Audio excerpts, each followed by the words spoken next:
Rolling, camera 2, rolling, roll sound, and action. Look at it.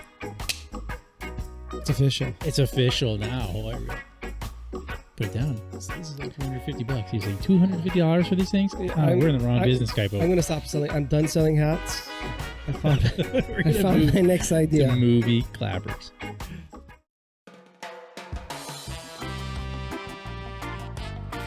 All right, welcome back to Hawaii Real, everybody. I'm your host, Ioke Ehu.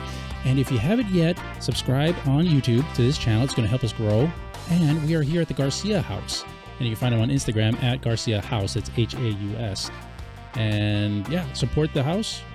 They're supporting us and supporting entrepreneurs and content creators. It's great stuff. Today I have with me, back on, Kaipo Paiva. What's up, yo? Hey, thank you so much for coming on, man. Thanks for having me again. And you are the owner of Essential Peace. Yes, me and my partner, Graham, my best friend, we're the owners of Essential Peace. And we got some new stuff coming out, and it's coming out slowly, but limited. Yeah. I'm liking that. That literally came in the mail today. We still got to put the inventory in. I ripped open the box. I said, I'm going to give one to Io.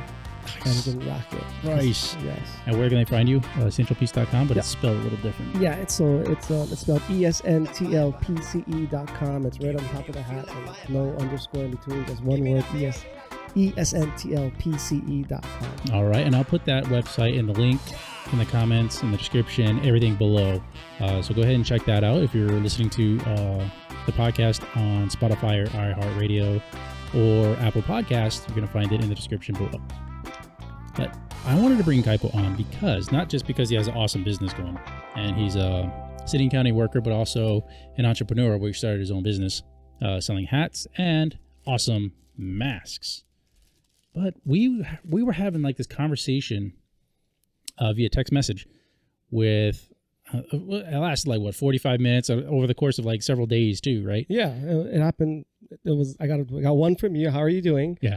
And then 3 days and 45 minutes later and pages of messenger strings, we were like, maybe you should just come on the show because this is getting ridiculous. Yeah, this is like we're chatting back and forth as a text, and it's like, wait, this is like a podcast episode. Let's just do it. And the main focus of that conversation was leadership. Yeah. Basically, you're a lieutenant. I just made sergeant, and we're trying to figure out how to be better leaders for our community and be better leaders for the people that we work with. And so we went back and forth, and a lot of great questions of how to keep people that work under us, our subordinates, accountable. How do we track them? How do we motivate them? And it turned into this really big, long text string, and we went to tangents. And what is the biggest challenge you have in your as a leader? So I think as a leader, the biggest challenge I have that I've seen is inspiring people to do more than they think they can do, to go above and beyond, and to work harder than they think they're capable of. And it's not just doing work; it's also, studying for exams and promoting yourself, or getting promoted, and trying different things, trying new avenues, not just staying comfortable. Not just staying comfortable is one of them, but also going outside the box and outside the comfort zone of whatever makes them, and trying something new to build upon their character and be a better human being. And I think you probably hit the nail on the head. It's the perception of fear. And part of that is, if you look at all these leadership books and you read, Jocko Willink and John Maxwell and Brian Clemmer. And if you look at all these books, have the same thing in common, that everything, the biggest problem as a leader in leadership is the ego. Right. And being afraid of what people will think about us, or what will happen if we fail, or if our plan doesn't work. And in my experience, I guess I inadvertently discovered this, that I guess in the department, in the academy, I wasn't really seen as the best student when I was in high school or college, and I wasn't afraid to make mistakes. So when I made mistakes, I was, But I think as I look at it now, there's fear that's triggered by our ego, that people will think differently, or people won't like us anymore. and we're going to drive people our way, and our ego tells us, well, if what I think is different, or what I feel doesn't work, or what I plan doesn't work, then what are people going to think? And people are going to leave, and it's a fear. And or what happens if I fail? Every person has that fear of failure, which is totally normal. It's totally normal. And so I teach this class called the ABCs of Success, and in teaching the class, I kind of discovered, and I teach the kids, I tell them, fear is your opportunity to be courageous. That's what it is. Exactly what it is. Without fear, what's the purpose of courage? Right. Yeah. And so, like, there was a test this weekend, for a promotion test for our people that we work with, and I just told them, just do your best. The worst you could do is fail when you're in the same place you are now. Yeah. Really, what's the absolute worst that's going to happen? And then there's a time and place for fear. And when you're in danger, when your body is in danger, or someone's in danger of being hurt or injured, yeah, that's a perfect time for fear to jump in and take place. But if it's just your ego that's going to be injured, really? Right. And bringing that fear aspect that you're talking about into the whole realm of leadership that we're talking about also, it's like, do leaders in all aspects, we're not just talking about one specific agency or department or anything like that, in all aspects, generalization, are they afraid of how they look to their subordinates, or are they afraid of how they look to their superiors, or how are they afraid of how they look to the public? You know, Twitter's a huge one. Like, people are, like, we have the whole cancel culture going on, right? And why are people allowing that to happen and not being leaders and standing up and saying, hey, no, this is not so wrong that we're going to cancel it out. Like, you guys need to grow up. They're kind of getting offended, and they're getting scared that somebody's going to have a different opinion of them, and not taking that leadership role and saying, no, stop. This is ridiculous. So there's this other curriculum that I teach. It's called Mindful Forgiveness. And in that, there's parts of it that I'm going to mention. And one of the things that breeds emotions related to fear, such as anger, grief, being afraid, is this thing called unenforceable rules. And we make these rules in our head that we expect the entire planet to follow. Mm-hmm. And we expect them to all know. And we expect them to all know what we feel without us having to tell them. And you have an unenforceable rule when the word should, could, woulda, coulda comes up. Beautiful. So, for example, you should have held a parking space for me outside. Mm-hmm. And really, how much control do you really have? But when we say that, the whole goal is to be right about how I feel than to actually be here, which is the goal, to be here or be here comfortably. And about that cancel culture thing, people shouldn't have made that cartoon about that. Another part of the forgiveness curriculum that we talk about is the positive intention. What at that time, what was the positive intention about making that cartoon character? Just to breathe joy and laughter. And at that time, it was funny. And maybe now it's not so funny, but I think we can learn from what we did in the past to what we're doing now and currently. And who are we to tell life that life should act the way we expect it to act? And who are we to, whenever we try to change people, that's when those feelings come. When we try to change people that aren't obligated to change, or we try to change things that aren't obligated to change. And that's what triggers those feelings of anger and resentment and grief. It's when we try to change things versus looking at things from a different perspective, where I wish it were different, or what can I do to make it different? What can we do to make life better from now on? Because if you think about it, they're trying to change the past. And if you or anyone else finds out a way to change the past, I'm all ears. Yeah, let me know. How you do that? And one of the sayings is Fred Luskin, who was he was in charge of the Stanford Forgiveness Project, where they kind of quantified and tracked forgiveness and how beneficial it is. And he says that forgiveness are those two things. Are one, when you give up trying to change the past, and two, when you accept that life is not obligated to follow the plans in our head. No, they're not. You know, my one of my favorite social media characters, Gary V. Oh, Gary Vaynerchuk. Yeah. Gary Vaynerchuk. I mean, his biggest thing that he inputs on people is that the world does not give an F about you. It doesn't. It doesn't care what you think. It doesn't care what you feel. The market is the market. It is what it is. And if you produce a product that people want to buy, that's all they care about. They don't care about your feelings. They don't care if you make it. They don't care if you fail. Like, whoop-de-doo. They're too busy caring about themselves. And that's where another perspective is. Look what life is doing to me. Mm-hmm. Life doesn't do anything to anybody. Life happens. What we make of it is up to us. The stories that we tell ourselves about why things are happening, that's our world. Those stories are our choice. Mm-hmm. And sometimes people are more committed to being right about being angry than they are to finding a solution to making this world a better place. Right. So taking all that and getting back to the leadership conversation, how do you go about using modern principles in your day-to-day leadership? The first thing I do is I get them involved.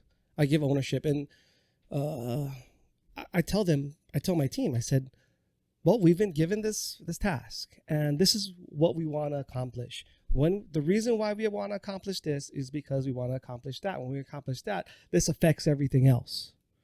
So what do you guys think we should do to try and accomplish this? And I let them ramble off whatever their ideas. And sometimes it's, I don't know, why we got to do that? I go, I understand. It can be frustrating.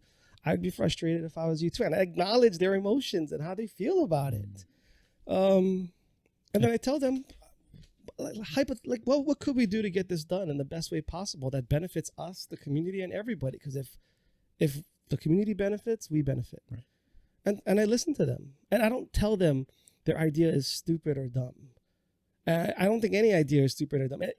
If somebody that works under us is willing to go out on the limb and give their idea, even if it could be a little quote unquote silly, that's courageous and honest. They're being honest and truthful with you. That's a positive intention behind what they're doing. Right. And listen to them. And if there's any issues where safety could be an issue or ethics could be an issue or violating rules could be an issue, and I just say, well, if we do this and that, we could be violating this and that. What could we do on that note? Does anybody else have a suggestion? What we could do just to stay within those parameters? And we listen to everybody. Mm-hmm. Yeah, I think one of the things you just mentioned, how you acknowledge everybody's emotions as a leader. I think that is huge, especially in modern times with, millennials, Gen X, all the new people coming out and joining into the workforce, is they are more in tune to not only their emotions, but how other people, how do I put it? How other people affect their emotions. Does that make sense? How they, in my opinion, how they think other people affect their emotions. It's like they want they want everybody else to acknowledge that they are in an emotional being. I think okay, cool. The mistake there, or the challenging part there is they expect everyone else to know how they feel without having to tell them. Again, an unenforceable rule. Right. So as a leader, opening up that acknowledgement of emotions, you can acknowledge that, hey, you're angry, but let me explain why. Or let you explain why. Why are you angry? Open up the hearing, open up the dialogue. I think more and more as we go in the years to come with the newer generation coming out into the workforce, it is that open conversation that is going to need to be had between employee and employer. Yeah. It's no longer the employer says and the employee does. It's just... Oh, you could. I don't know how much you get done. Right. That's the that's the whole point. I don't know how effective it'll be. You don't know how much is going to get done. Yeah. So my whole opinion about leadership is producing productivity or increasing productivity. Of course, definitely. Whatever your productivity is. That's the whole purpose of a leader. Right. Whatever your standard is for that, number one, you need to define what your standard is. Clarity. Right. Exactly. And you need to be transparent about that. Honesty. Good. And your employees need to know that. Like, you can't just have off the whim standards that you just came up with. Also, why those standards are in place. Right. Yeah. And I just to back up, like when you see that your employees are kind of frustrated or whatever, instead of saying you're angry, maybe ask the question and not trying to predict their emotions. Say, ooh, how do you feel about this? And let them say how they feel. Or, I don't know, I'm angry. F this and F that. I go, oh, yeah, you are angry. But let them... in my opinion, I think a lot of people just want to be heard. Yeah. Yeah. And that's total valid human emotion and human want. Like, yeah, be heard, be listened to. You're telling them they're important. Mm-hmm. When you listen, the best way to tell someone that you care is to shut your mouth and just listen. Sometimes you don't have to say. My wife is a great example.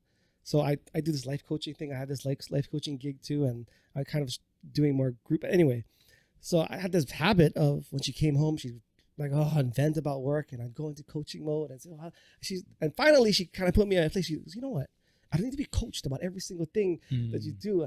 Sometimes I just need to be heard. And that was like a left hook to my jaw. And I was like, yeah, maybe I should just shut my mouth. She doesn't need you to solve the problem. She just needs you to shut up and listen. The problem is I'm trying to correct. Right. Yeah. Right. Yeah. I think that's like a relationship thing. That's a guy versus girl kind of thing. You know, women sometimes just want to be heard. But that's what teamwork is, a relationship. Right. Yeah. And men, just biologically, we want to fix things. We're into things more than we are into people. Yeah. You know, so I think when you're into things and you hear problems, you want to bring up solutions. But that's not always necessary. Mm-hmm. And yeah. I mean, I think when we listen to people, we're acknowledging them as human beings. We're acknowledging that how they feel is okay. We're acknowledging their humanity. And sometimes that's all it takes to get them to do better things. Is I'm afraid to do this because I may fail. Great, I felt that way too.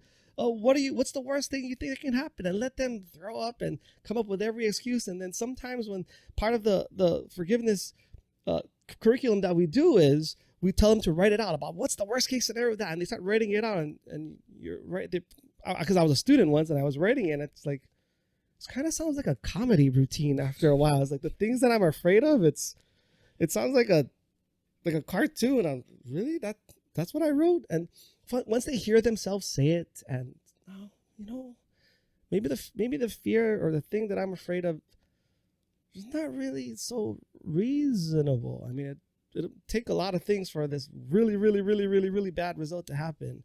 But in actuality, it might not be that bad to just do my best and not get the results I want. And I wouldn't even call it failure. Just, you wouldn't get the results you want at that time. And maybe failure was just an unwritten step in the whole process of you getting your goals.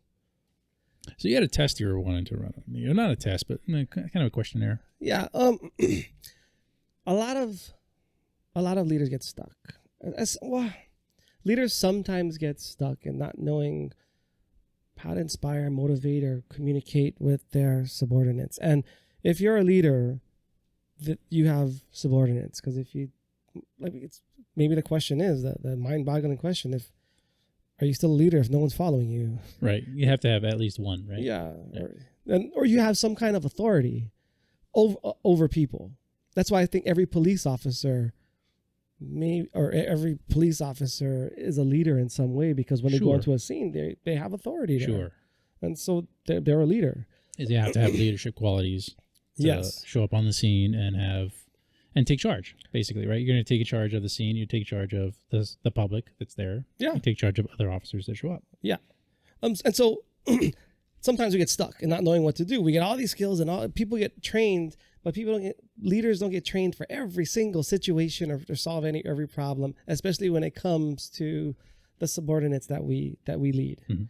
And one of the biggest challenges that leaders have is, like you said, motivating and inspiring the people that are subordinates, or the people that we work with, that I like to call them, is to hold them accountable and track their results, mm-hmm. to make sure that, leaders get things done, and to make sure that our team is doing tangible things that are worthwhile to benefit whatever the bigger whole, the greater good.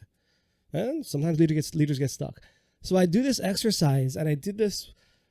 There was this class that I taught with the city and county, so I did it with them, and it's a quick and fun way. I do it with kids too when I do a leadership training with them, and sometimes we get stuck. I don't know how to communicate this, or I don't know how to do that, or I don't know how to do this. And you brought up a really good example, which was, how do I motivate and inspire my people? Come up with that, yeah, and to bring in to increase their performance, to Right. increase their results. That in a land of statistics, minimal incentives. Yeah, minimal incentives, and where it's kind of cool just to be average. Yeah. Where if you where in an environment where sometimes you get teased for, I was like the brown noser, or but in certain environments, Or why is he doing so much work? He's got to slow down. He's making us look bad. bad. That wasn't planned, by the No, way. it wasn't planned, but that's what it is, you know? And so I do this exercise with these people, and I ask them, I said, well, think of 3 to 4 leaders that really inspire you, that you really aspire to be like, or 3 really great leaders, and bring them to your mind. And I'm not here to judge who they are, or I'm not going to even ask why you think they are. Sometimes it's somebody that's mentioned in history books. Sometimes it was your mom or dad. Sometimes it's your 3-year-old son. I don't care who you pick. It's your pick. Okay, so pick 3. Pick 3. Okay, I love Alexander the Great. Okay. That's my historical one. Well, actually, they're all kind of historical. I like Elon Musk. Okay. And this sounds cliche, but Abraham Lincoln. Okay. And George Washington. Good. Two of our, United States great presidents. Great. I don't care why. Now, so the first one you said was just, why? What about him do you like? What about? Okay, so Alexander the Great, one of the big things about him is he was a leader that led from the front in all of his military endeavors. He was in the battles. And one of his great things that he would say about himself was, show me a part of my body that I don't have a scar on besides my back, which is like hugely important in those times, right? He was wounded all around his body. So he was actually fighting alongside of his soldiers. But he also inspired his army to do more than they ever thought was humanly possible by traversing through Egypt, Persia, into Afghanistan, into India. They went all the way from Greece to India. And did he do it riding in an air-conditioned caravan? No. Like he walked alongside his soldiers, right? So what would you call that quality? So we talked about this off camera, right? Yeah. Just for a short period of time. Humbleness, right? Humility. No task is below him. Right. Yeah. Right. He got down in the mud and he was digging trenches. He was digging slit trenches and stuff like that. There's a lot of documentation about what he did as far as being a leader and why people followed him and were so inspired and fought against much larger armies because he said they could do it. Yeah, humility. And which, if you were one of his subordinates and you saw your great leader over there digging trenches alongside of you, how would that make you feel as this guy's? It's like, oh crap! I better get over there and take the shovel from his hand and breed make respect. Sure, right? Yeah, breed respect. Okay, so Alexander the Great. We heard Elon Musk. Why Elon Musk? I think Elon Musk inspires his people again to think beyond what the normal, I guess, the normal societal thought patterns are with regards to you should build a business in order to earn money and be succursull in your opinion, how do you think he does that for his people? He inspires them by telling them that the things that they're doing are for the betterment of mankind, and this is tangible things that they're doing. They can really see that yes, the work that they've been doing for the past 5-10 years is actually changing mankind and the direction that we are going with regards to energy efficiency, space travel, flamethrowers. Got to throw that out there. Not flamethrowers. Tesla's in space. Yeah. And so, people always say, well, we should take a worldly view and think of the world, but he is taking it one step further and say we should think about the human race. Right. It might not just about be others. And so what quality would you call that in Elon Musk when you can convince people to think about the greater good? What quality does he use, in your opinion, to inspire his people? Inspiration. Okay, good. We'll take it. Inspiration. So we got humility. We got inspiration. Next was Abraham Lincoln. Yeah. Why Abraham Lincoln? A lot of people told Abraham Lincoln no, and things could not get done. And he was a force of nature that said, yes, it could. And yes, it has to. And, you know, he put his foot down a lot. He failed a lot. He failed a lot. So I think for that, it's just that he put himself on a pedestal and was very open and transparent about the direction that he wanted the country to go. And I mean, there's vice versa in that, because he did do a lot of things that were unconstitutional, you would say. And maybe but it was a different time. Yeah, unethical at that time. Right. I mean, unethical at this time. Right. But at that time, it was. We're not justifying his practice. But anyway, beyond that. So I heard transparency. Yep. And transparency also breeds trust, because honesty is a part of it. So let's call it. But what quality do you want to call it? Transparency. Yeah. Okay, transparency. Transparency, communication. So the first one was humility. Elon Musk was inspirational. Right. Yeah, inspires. Abraham Lincoln, transparent, honest, right? Transparency. Honest. Then we got George Washington. Why George Washington? So George didn't want to be president. He never did. They actually forced it upon him. And I don't know if a lot of people know that. He did want to lead the Continental Army, and he was prepared to do that. And he was very humble with his soldiers. Like, there's a reason why he was able to maintain a Continental Army for months on end in the middle of winter with no pay. Mm-hmm. Like, how does that happen? He had to inspire his men to stay and fight through these elements, you know. So how do you think he got to do that? How do you think he did it? In your opinion, doesn't it even have to be accurate? Yeah, because I don't know. Guess. There are no wrong answers. Right. I would think it would have been he had to have communicated with his soldiers that they were fighting to throw off the reins of tyranny. But what was in it for their soldiers, though? Freedom. He cared. So now they're fighting for something else. It's about what they want. They're fighting for the betterment of their future. But it's also about what they want. Right. What the soldiers want. Not just what they want now, where in terms of getting a paycheck, because they weren't fighting for a paycheck. It was something bigger.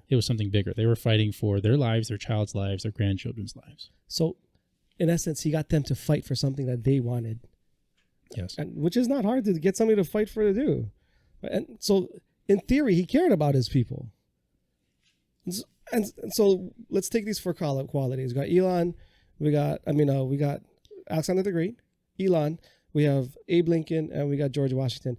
We're not talking about what they did, we're talking about the qualities that in these people. Sure. So humility, inspiration, transparency, and compassion, or caring about the people. You care about what they think. And so in these qualities, you'll have your answers to most of your problems as a leader. You can't train a leader to solve every single problem that comes up. It's impossible, because life is unpredictable. And so if like, for example, if you have name a problem that a common problem that a leader might have.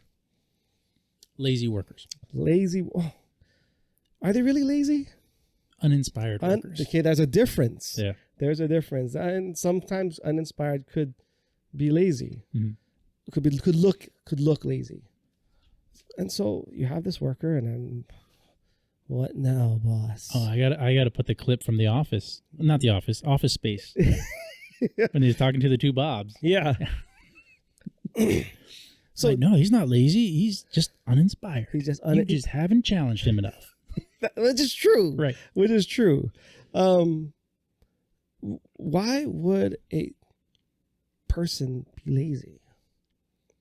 There's a number of reasons, I think. Uninspired. Right. They're not inspired to do more than they need to be doing in order to get that paycheck. Yeah. In order to get paid. And if they're comfortable getting just that paycheck, and they're comfortable just doing the minimum amount of work to skate by, why should they do more work? Or why should they do better work or more accurate work? And that's where the inspiration comes in. Okay, good. Then you want to play this out a little bit? I have a little bit of experience of being a lazy, uninspired worker. I'm totally lazy too. Yeah. I have a lot of self-inspiration. And so you want to be that leader who gets to go to So I'll play this part, and your goal is what's your goal for this? Let's say, how would you measure that he's not lazy anymore? How would you measure his productivity, for example? Oh, geez, we're talking about so many different things. So measure the productivity on, say, how many sales he's got. Perfect. Right, Let's say you want to increase the sales from $50 to $100. Okay. Okay, but regardless if he increases the sales or not, he gets paid the same. Right. Okay, good. Now you get to talk. See, that's why socialism doesn't work, people. That's why socialism doesn't work, because you don't have these good leaders leading in socialism. Different topic, another time, but yeah. Tune in next month. So now this leader is different. You're different. Now you have these tools. But what would a humble, inspiring, transparent, and compassionate leader say to this employee? Oh no, the boss is coming. So we're going to do more sales, and I'm going to do them with you, and I'm going to show you how I do it and how I did the sales. And I'm going to teach you. I'm going to show you. And we're going to do it together. But also, why don't you want to sell? Like, do you really want to be here? Do you want this job? Well, it's an easy paycheck. It is an easy paycheck. But is it what you want to do? Can I make a suggestion? Yeah. Let's start off with one of the qualities. Mm-hmm. What would a compassionate person say to this guy? What would make your life better? I mean, if you could have more in life, what would it look like? I'm not even talking about sales yet.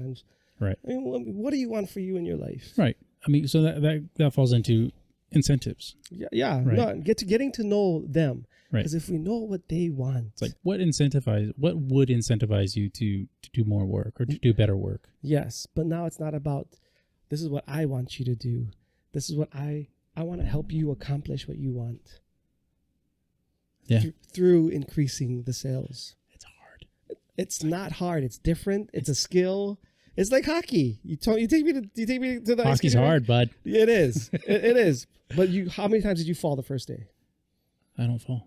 No, just kidding. No, a lot. Yeah. It's like walking. Yeah. It's like you don't tell your kid to stop walking because they keep falling. No, so you teach your baby how to walk. I'm going to keep going to this self-forgiveness curriculum because I think it's really important. This forgiveness and leadership. Forgive yourself for not being perfect the first time you talk about this with them. Oh, sure. Yeah, you're skating for the first time without. You're trying to figure out what is going to motivate them to do more than, or actually to do what you want to set as a standard or as a measure of productivity. How do you make this a win-win? And make the conversation about them, not the stats that I want from them. Mm-hmm.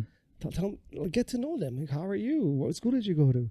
Yeah, well, I mean, what do you want out of this life? What would make this job better for you? You know? Yeah. And just get to know them and ask them and make it about them. And say, well, I'd like to help you get that life. What would help you? Oh, I need more money. Can I get more money? Are you going to help me get more money? It's like, well, we can work on other things. Because I think that's one of the things for me in the position I'm in right now is that, there is no more money to be earned doing the task that's at hand. So one of the things I like to do is that, hey, you know what? There's other things outside of this job that you could be doing as well. And I found that in my own life. And I would like to impart that and share that with other people as well that are maybe stuck in the same boat that I was in 10 years ago, 5 years ago, What I would ask is, if you had more money, what would you do with it? I wouldn't work here. Oh yeah. It's like, I mean, like say if it was possible for you to earn more money in this position, what would you do with it? Because in my opinion, people aren't looking for money; they're looking for peace.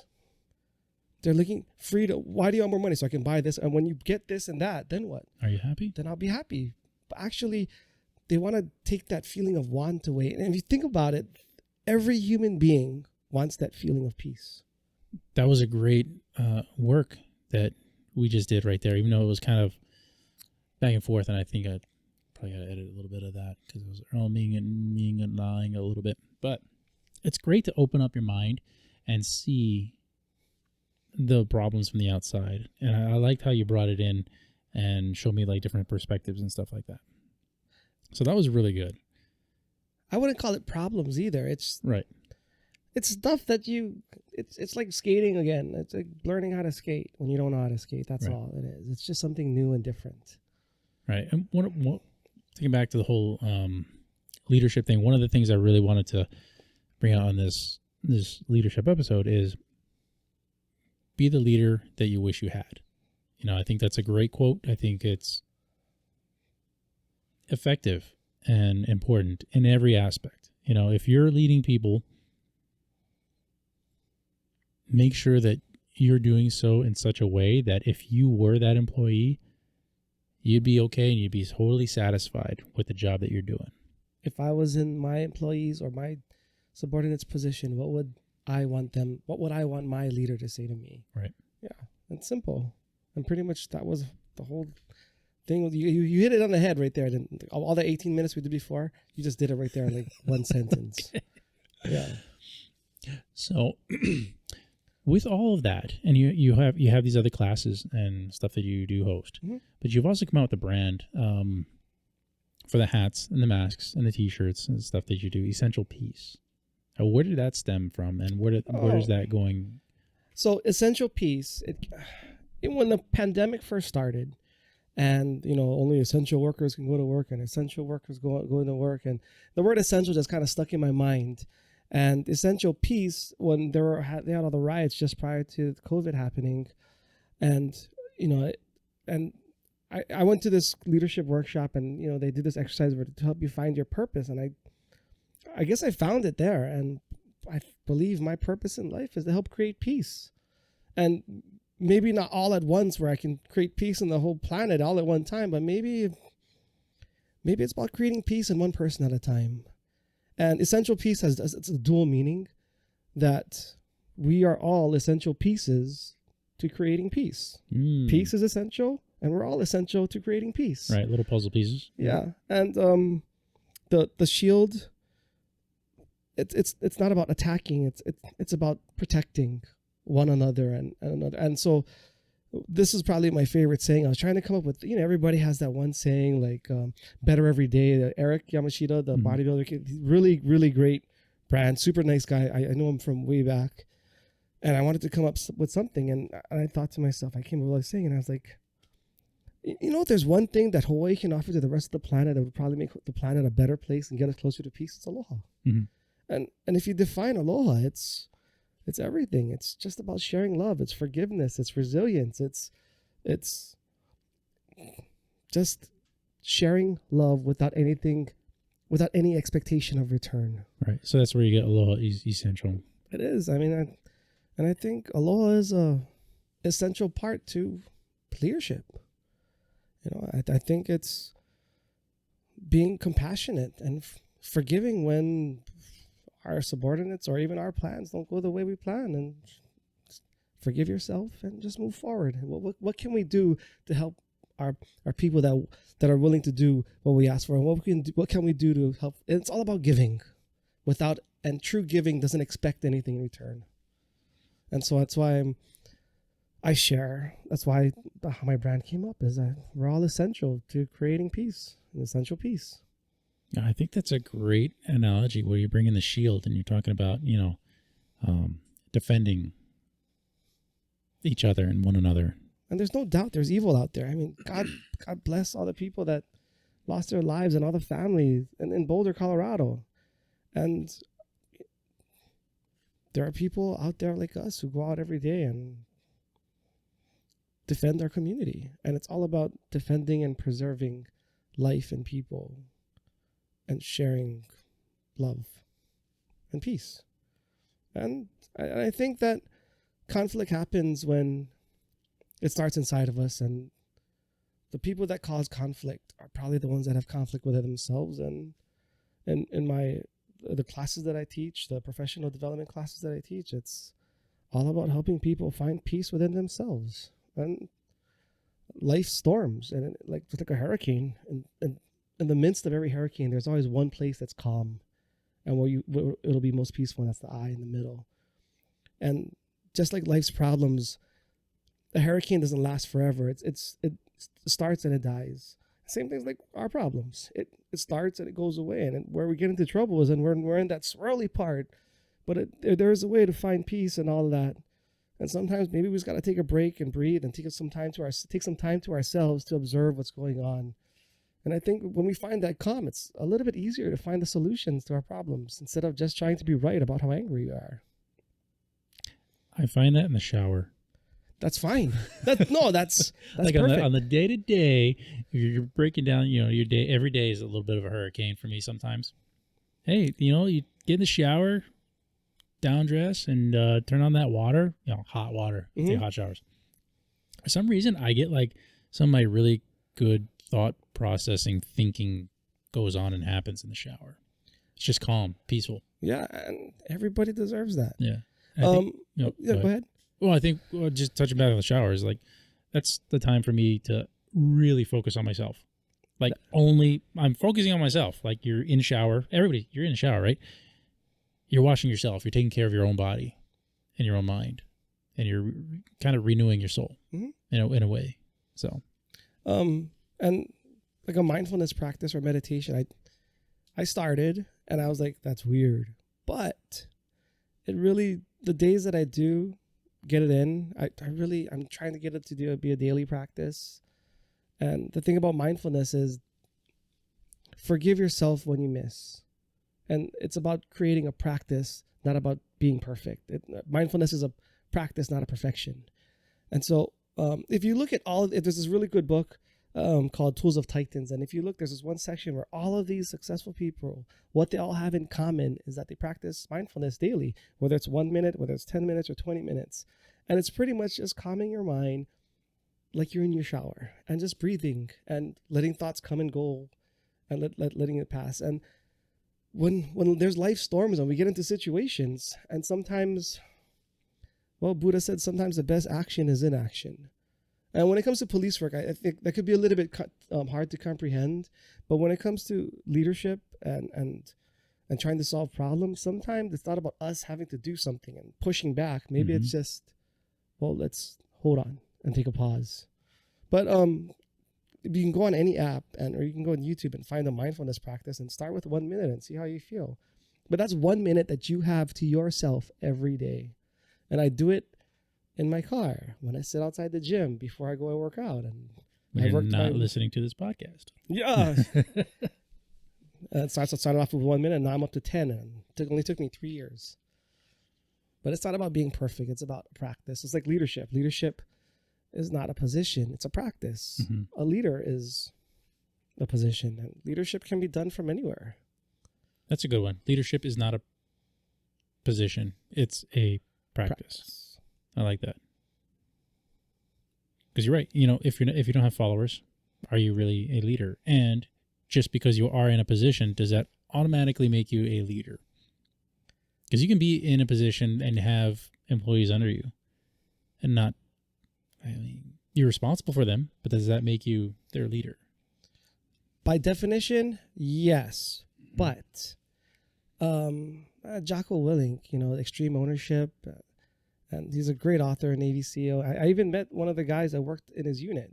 His name is Ray Barbieri. Oh, Ray, yeah. We know Ray. Ray, he was... Barbieri, yeah, he's the Hawaii SEAL. Yeah, and so they talk about decentralized command, but you look at leadership in two ways, effective or ineffective. Right. Not necessarily good or bad.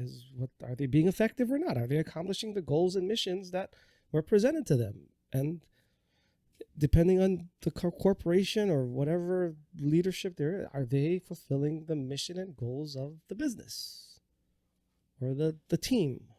Is it effective? Is what they're doing effective? And for me, I think most leaders sometimes, I said in the beginning, where maybe they just gotta let go of trying to be right about their plan and be more committed to their goal. And when it comes to achieving your goal, be committed to your goal and flexible with your plan. It's also being about transparent about the goal. Yes. Like what the heck is your goal? Clarity. Being really clear on what the goal is and who it benefits. And that's where coming back to letting go of our ego and not having to be right about my plan, but being committed to accomplishing the goal for the betterment of everyone. Because if everyone wins, guess who else wins? Yeah, it's like leave a legacy behind that is positive, that people are going to view you in a positive light, as a leader. And here's another exercise I do with the kids that I work with, the youth that I work with when I teach leadership. I said, let's say you just got diagnosed with a terminal disease, right? And you only had 3 days left to live. And you went home from the doctor's office, and you can't, the catch is you can't tell your family or loved ones that you're sick, but only you know that you only have 3 more days left to live. With the money in your account that you don't have any extra money. What would you do with those last 3 days? I'd spend it all with the family and what would you tell them? My kids. Great, inspiring things that I'd probably make videos of myself, honestly, to leave a legacy for them to watch back on. What would you tell the people that are quote unquote you thought you were your enemies? It wasn't really that bad, and we weren't really enemies. And I don't hate you. We may have had disagreements, but it's not a big deal. With 3 days left to live, what would you do with this podcast? Probably just record my final episode. Probably be a really long one. Just one? Well, what message would you want to leave? Yeah. That I tried hard to improve myself and help others improve themselves. Why do you want to improve others? What's important to you about helping others? I think it's important for me to be remembered as someone that had helped them and helped improve their life. I think that's one of the big things for me, is that I do want to be remembered as someone that helped. You worked in the traffic division. Mm-hmm. Anybody ever planned to get into a car accident? Of course not. Well, this exercise started with 3 days left to live. And how do you know you're going to live 3 days from now? And I say that only because, we know what the answers are. We know how to live our life. Mm-hmm. And what's wrong with starting now? And if you look in the dictionary, sometimes and tomorrow are really late in the dictionary. Now becomes before N and T. And if you did everything you just said, what's the absolute worst that could happen? Right, Nothing. And maybe it'll feel weird, and maybe ask yourself, is that me talking or is that just the ego? And if it is, and I'm not telling you not to listen or what, but if you really did those things authentically, like what you said, and you said those things to your kids, and you said what you said to your wife, and you went to those quote unquote that I think might be enemies, and you said what it is you said or you want to say to them, what would be the result of that? My life would be better, hopefully, and their lives would be better, hopefully. And they could totally, like, what's the worst that could happen? Mm-hmm. And I think that's how everyone should live our lives, and that's why I lead the way I do. I really don't know. Look at what happened in Colorado. And you really don't know. And if, would the world be a better place tomorrow if today was my last day? And I do my best. I'm not perfect, and I forgive myself for it. And I'm okay, because I know I did my best. And to me, ego is false confidence. A truly confident person doesn't need proof. And some people may not think so, and I'm okay with that. Very deep words from Kaipo.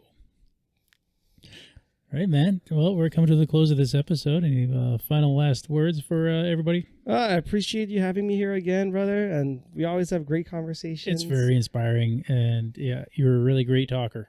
So it's good to have you on. And it's good to help you share your message. Appreciate it. Appreciate you, brother. Hope to come on again sometime. Yeah. And maybe create your own show. Look at that. Oh, we'll see. We'll see about that. Yeah. I don't know if I have enough content, but maybe. We create the content, man. Yeah. It's all out there. All right, brother. Appreciate it, man. All right. Thank you so much, everybody. Catch Kaipo Paiva at essentialpeace.com. That's it. Essentialpeace.com. ESNTLPCE.com. The link's in the description. You could also go to my other page, where I do more of the life coaching stuff. It's Coach Kaipo on Instagram, and CoachKaipo.com, but that might be down. But anyway, you can catch me on IG, and I have a whole bunch of quotes that I made, and check it out. Loving the hat, brother. Yeah. Thank you so much. I love it. All right. All right. Thanks, brother. Peace out. As always, stay happy, Hawaii. Is he throwing the shotguns? He's throwing the shotguns. All right.